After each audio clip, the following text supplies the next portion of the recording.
Hi, my name is Will Alford, and this is the Alford Method.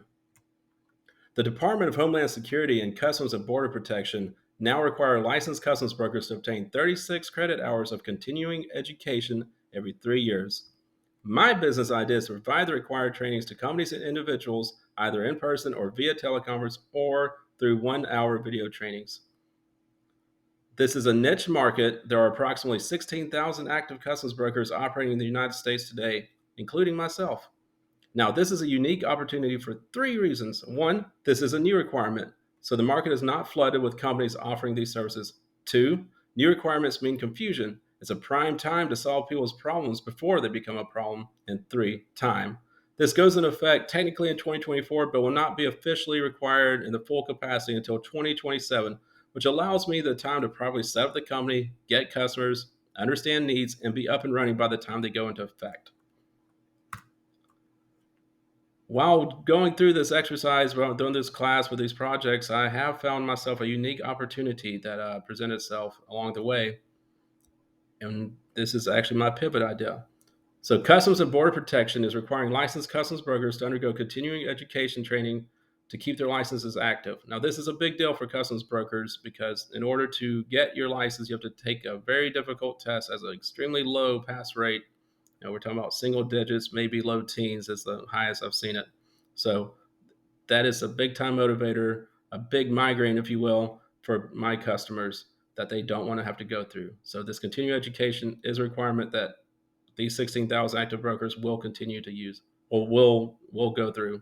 So companies who offer this training will have to be accredited, and Customs and Border Protection is looking to the licensed customs broker community for organizations that will accredit these companies in each of their 1 hour training videos. The Alford method will review these 1 hour trainings from companies and will approve or deny their accreditation on behalf of the United States government. All right, so for the resources, this is the minimum business requirements for me to do the original idea of the training business and also the pivot idea of being the approver or denier of trainings. So for the training business, I'll need a website domain. I need video editing software, an upgraded computer. I used to work in television and film, and I have experience with editing, and it can be a pain in the neck. And I know that my current systems cannot handle it, so that will be a must to create these videos. Possibly IP rights to my business name, things like that. When do I get paid? And who pays me? So my idea is that I get paid when trainees pay the government or when they come to me directly. So I'm not sure yet the government's model. They haven't announced it yet, but I feel like it's going to be something along the lines of these companies reach out to Customs and Border Protection and say, hey, I want to get this out, this training video approved. Customs says, hey, here's the name on the list. Go out to the Alford method and get them to approve or deny you. And so I'm not sure if the payment's going to be through the government or through the customer directly, but either way, that's when I get paid. It could also be the government pays you, once a month, whatever it is, for how many trainings you did. To be determined, I guess you could say. I'll have additional cost if I need additional employees if this does take off. And then additional cash if I add consulting services, which would apply to the pivot plan too. So it's not part of the immediate future, but it's down the road a while. Like if this starts making money for me, then perhaps adding my consulting services to this as I get my name out there might be an avenue I'd explore. All right, so for the approver business, my pivot plan is really a great plan because minimum cash and resources are required, which really makes this a viable startup option. So I won't need any upgraded equipment. I won't need any video editing software. It also doesn't require nearly as much time and effort. So I think this is a great plan if I get approved for it. So I definitely have to get government approval. That's number one requirement. Two, my website for training submissions. So essentially, the government asked me when I responded to the request for information, how would I accept these training submissions? So I said through my website, just basically list out the instructions of what you need to do, what format to put your file in, things like that. And for me, I have to figure out if it's going to get emailed to me or if it's going to be, which would be tough with a 1 hour video. So just ways to keep my website where when these submissions come in, I can see them, but other people can't see them and they're protected. So I have to make sure my website is up to snuff. A domain, I actually set up alfordmethod.net prior to submitting my application to CBP. It's just a real shell of a website right now, so I'm going to add some extra words to it, things like that, just for this pivot plan because that's when I've submitted to CBP officially, and just have a few words on there about like Alford Method approves or denies businesses for their training requirements. I did tell CBP that hey, I'm a small business, I'm a startup, so I'm really hungry for this. Hopefully, they take that and give me a chance. Um, so then, additional employees if the number of trainings to review increases significantly, and then that's another cost. And then, I'm sorry, another requirement if this starts working out well. And then when do I get paid and who pays me? So my thought is that I get paid after each 1 hour training I review. Okay, sorry. Yeah, so same thing as the training business, except for it's like reverse. So like when people send their training businesses send it to me, and I review it and I say yay or nay to their request. That's when I get paid. Or again, if it's going through the government, then it's going to be more of a however often the government pays people, which I'm assuming is like once or twice a month.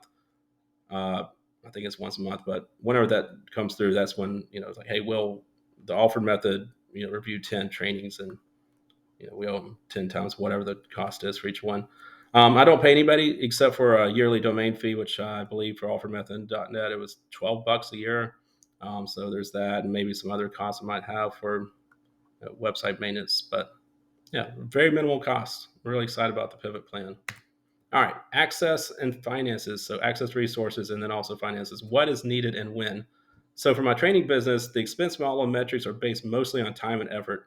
I will incur additional costs if I require upgraded editing software, hardware, or professional video services. Like I mentioned before, if you've ever edited videos, it can be a real pain in the neck, and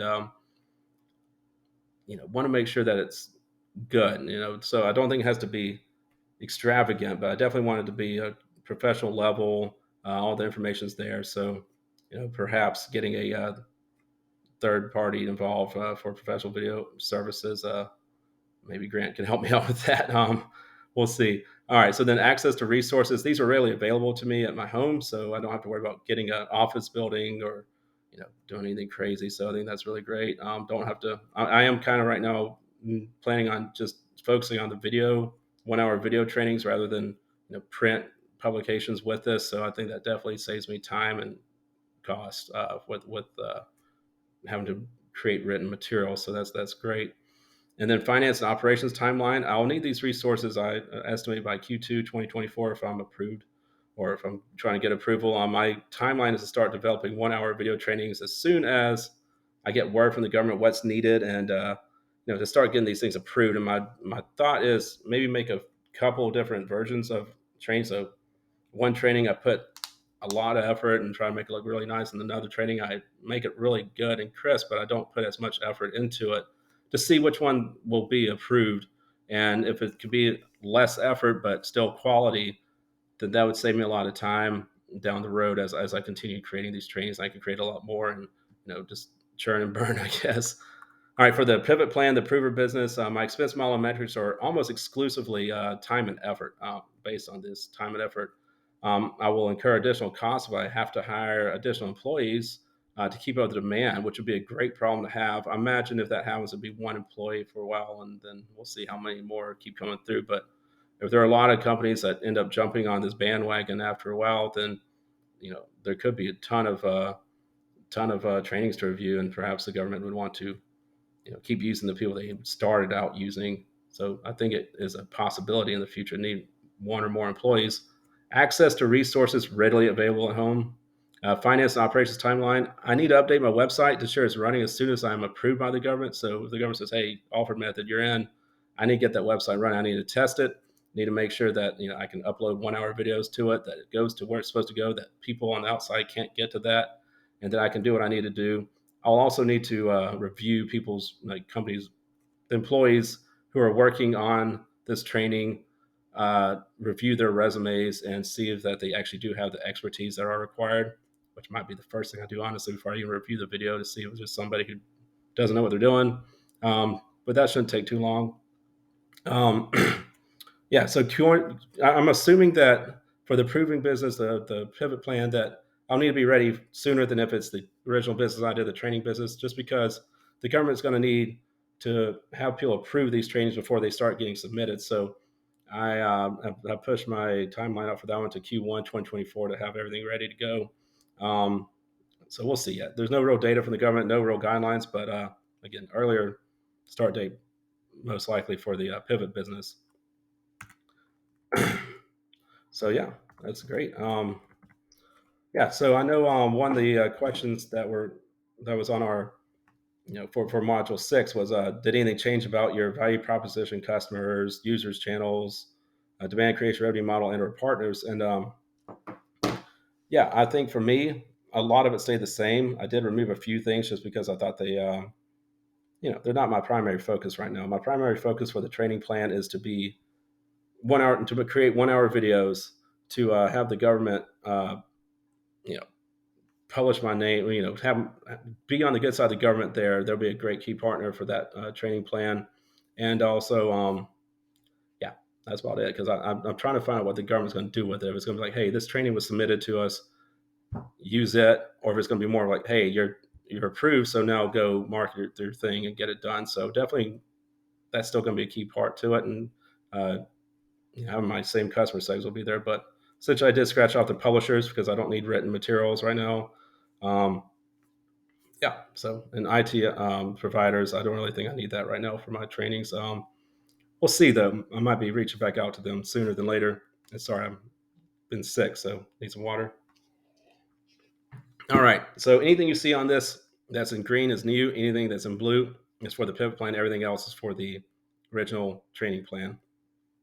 All right. So I'm going to start with customer segments and work my way around. So customer segments, just going with the stuff I added or that's in blue. So essentially for customer segments, same thing for the original plan, licensed custom brokers and companies who have them on staff. And then for the pivot plan, companies who are trying to become accredited to publish training. Obviously, they're my new customers. Government might technically be my customer there, so should probably add to them. Customer relationships, government as a customer will be my pivot plan addition there.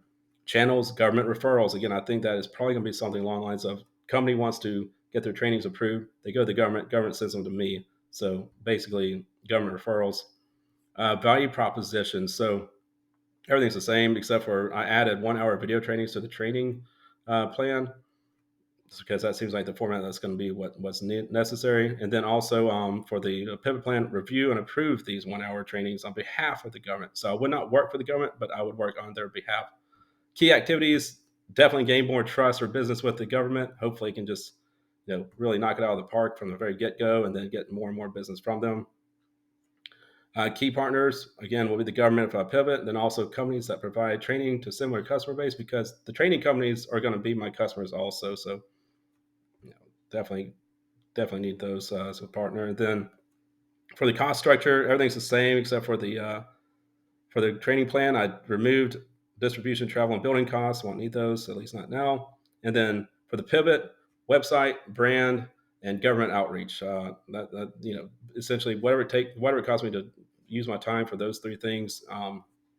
That's going to be my cost structure. And then for revenue streams, the U.S. government, if I'm selected to prove deny accreditation to the company. So basically, the government is who I'm going to be getting money from, or indirectly from.